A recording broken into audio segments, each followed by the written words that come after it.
Hello guys, welcome back in this session. दोस्तों, अध्ययन कर रहे हैं राजस्थान अध्ययन कक्षा 9 भाग फर्स्ट, जो कि एनसीईआरटी की बुक है। इसमें जिस टॉपिक पर हम अध्ययन कर रहे हैं वो राजस्थान की ऐतिहासिक पृष्ठभूमि एवं पूर्व मध्यकालीन राजस्थान के बारे में पढ़ रहे हैं। पिछले जो वीडियो है उनके बारे में अध्ययन करिए तो हमने रणथंभौर के चौहान देखे, धार्मिक आंदोलन और लोक संस्कृतियों के बारे में, जो लोक संत इस धरा पर जन्मे उनके बारे में देखे। आज का जो वीडियो रहेगा वो राजस्थान के मध्यकालीन प्रमुख ऐतिहासिक और सांस्कृतिक जो स्थल है, जो दुर्ग है, जो मंदिर है, जो मस्जिद है, उनके बारे में डिस्कस करेंगे। वीडियो काफ़ी इंपॉर्टेंट होने वाला है क्योंकि प्रत्येक एग्जाम रहता है एनसीईआरटी बेस्ड। दोस्तों, इसी के साथ शुरुआत करते हैं आज के सेशन की। वीडियो अगर आपको पसंद आए तो अपने दोस्तों के साथ शेयर करें, लाइक करें। चैनल पर नए हैं तो चैनल सब्सक्राइब करें, कमेंट बॉक्स में कमेंट जरूर करें। राजस्थान के मध्यकालीन प्रमुख ऐतिहासिक एवं सांस्कृतिक स्थल के बारे में डिस्कस करें तो सबसे पहले दे रखा है अंचलगढ़। अंचलगढ़ के बारे में दोस्तों बात करें तो ये आबू के निकट अवस्थित अंचलगढ़ पूर्व मध्यकालीन में परमारों की राजधानी रहा है। तो पूर्व मध्यकालीन राजस्थान में परमारों की राजधानी पूछा जाए तो वो हमारा रहेगा, क्या आंसर, वो रहेगा अंचलगढ़। इसी के साथ बात करें दोस्तों, यहाँ अंचलेश्वर महादेव का प्राचीन मंदिर है। कुंभा द्वारा निर्मित कुंभ श्याम मंदिर यहीं पर अवस्थित है। ये कई इंपॉर्टेंट मंदिर जो है ये एग्जाम में पूछे जा सकते हैं। अंचलेश्वर महादेव मंदिर के सामने चारण कवि दुरसाड़ा एग्जाम की दृष्टि से काफ़ी इंपॉर्टेंट है। दुरसाड़ा की बनवाई स्वयं की पित्तल की मूर्ति है। तो ये दुरसाड़ा की पित्तल की मूर्ति कहाँ पर बनी हुई है? तो अंचलेश्वर महादेव मंदिर के सामने, जो कि काफ़ी इंपॉर्टेंट है, अंचलगढ़ दुर्ग। अंचलेश्वर पहाड़ी पर अंचलगढ़ दुर्ग स्थित है, जिससे राणा कुंभा ने ही बनवाया था। तो राणा कुंभा द्वारा निर्मित हमने अंचलेश्वर दुर्ग को देखा। बात कर रहे हैं दोस्तों अजमेर के बारे में। अजमेर, जो कि बात करें आधुनिक राजस्थान के मध्य में स्थित अजमेर नगर की स्थापना 12वीं शताब्दी में चौहान शासक अजय देव या फिर अजय राज के द्वारा की गई। यहाँ के मुख्य स्मारकों में कुतुबुद्दीन ऐबक द्वारा निर्मित 2.5 दिन का झोपड़ा, सूफी संत ख्वाजा मोइनुद्दीन हसन चिश्ती की दरगाह, सोनिया जी की नसिया जी ने जैन मंदिर जिस पर सोने का काम किया हुआ है, काफ़ी बार एग्जाम में पूछी गई है। सोनिया की नसिया कहाँ पर अवस्थित है? जो कि अजमेर में अवस्थित है। अजय राज द्वारा निर्मित तारागढ़ दुर्ग अकबर द्वारा बनाया गया किला, जिसे मैगजीन दुर्ग या फिर प्रमुख स्मारक है। यहाँ मैगजीन फोर्ट वर्तमान में संग्रहालय के रूप में है, संग्रहालय के रूप में स्थित है अजमेर में मैगजीन दुर्ग। यह स्मरण रहे कि ख्वाजा साहिब की दरगाह सांप्रदायिक सद्भाव का जीवंत नमूना है। यह चौहान शासक अर्णोराज या फिर आनाजी द्वारा निर्मित आना सागर झील बनवाई हुई है। इस झील के किनारे बात करें दोस्तों, काफी इंपॉर्टेंट, जहांगीर ने दौलत बाग, जिसे वर्तमान में सुभाष उद्यान के नाम से जाना जाता है, और शाहजहां ने बारहदरी का निर्माण करवाया। बारहदरी का निर्माण के बारे में अध्ययन करें तो कुछ स्मारक के रूप में बनाया जाता है। जैसे बात करें 12 पिल्लरों का जो समूह है वो बारहदरी कहलाता है, जिसका निर्माण शाहजहां ने करवाया। जहांगीर ने दौलत बाग, जिसे वर्तमान में सुभाष उद्यान कहा जाता है, उसका निर्माण करवाया। अलवर के बारे में डिस्कस करते हैं। 18वीं शताब्दी में राजा प्रताप सिंह ने अलवर राज्य की स्थापना की और कई बार एग्जाम में ये पूछा गया क्वेश्चन है। अलवर का किला, जो बाला किला के नाम से जाना जाता है, ये भी कई बार एग्जाम में पूछा गया है। बाला किला कहाँ अवस्थित है? 16वीं शताब्दी में एक अफगान अधिकारी हसन खां मेवाती ने बनवाया। तो दोस्तों, अलवर का जो बाला किला है उसका निर्माण किसने करवाया? तो ये हसन खां मेवाती ने करवाया। और किस सन में करवाया? तो 16वीं शताब्दी में। अलवर की स्थापना 18वीं शताब्दी में किसके द्वारा? प्रताप सिंह के द्वारा। अलवर में मुसी महारानी की छतरी है, और ये जो मुसी महारानी की छतरी है ये कितने खंभों की है? तो ये दोस्तों ध्यान में रखिए, ये 80 खंभों की छतरी है, जो राजा बख्तावर सिंह की पत्नी रानी मुसी की स्मृति में निर्मित है। तो मुसी महारानी किसकी पत्नी है? ये भी कई बार एग्जाम में पूछा गया दोस्तों।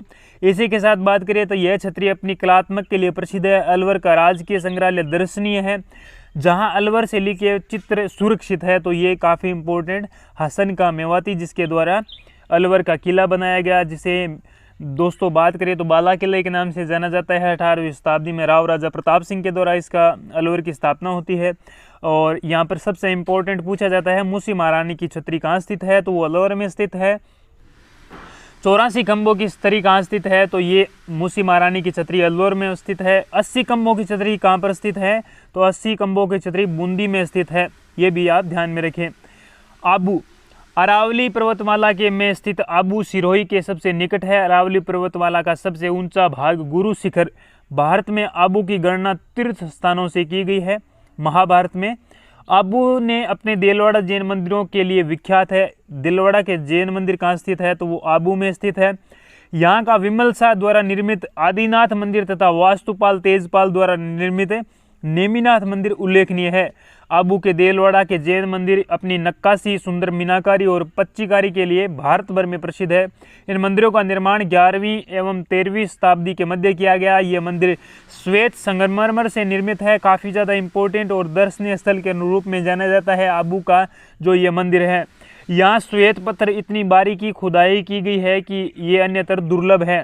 ये अन्य कहीं पर देखने को नहीं मिलते। तो एग्जाम में ये भी देखने को मिलता है क्वेश्चन किस प्रकार से।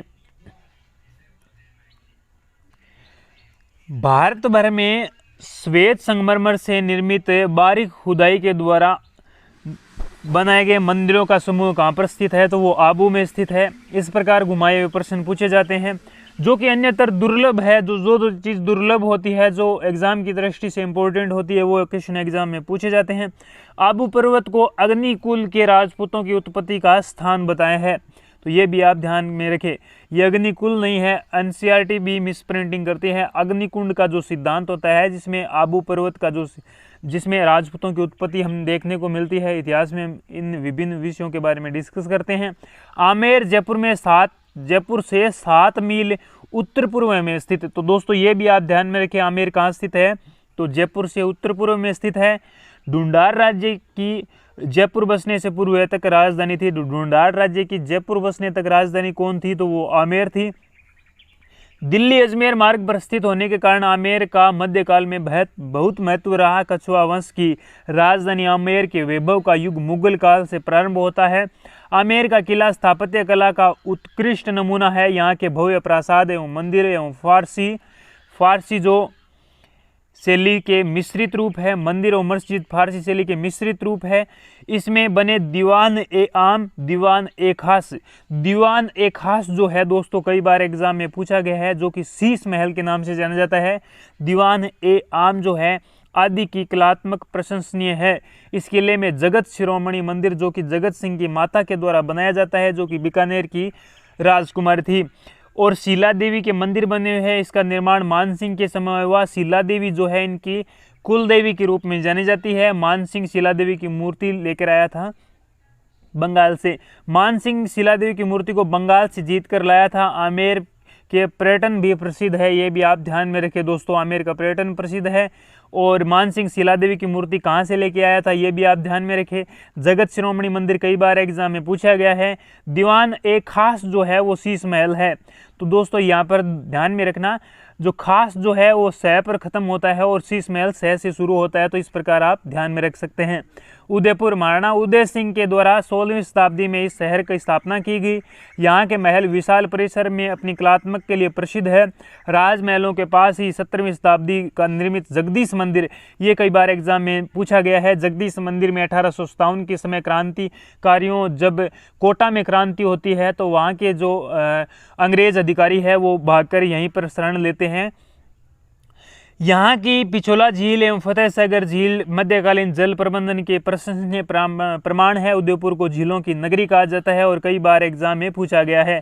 आधुनिक काल की मोती मगरी पर महाराणा प्रताप की भव्य मूर्ति है। आधुनिक काल में जो मोती मगरी के नाम से क्षेत्र जाना जाता है, जहाँ पर महाराणा प्रताप की भव्य मूर्ति है, जिसने स्मारक का रूप ग्रहण कर लिया है। महाराणा संग्राम सिंह द्वितीय द्वारा निर्मित सहेलियों की बाड़ी। सहेलियों की बाड़ी किसके द्वारा निर्मित की गई, तो महाराणा संग्राम सिंह द्वितीय के द्वारा कई बार एग्जाम में पूछी गई है।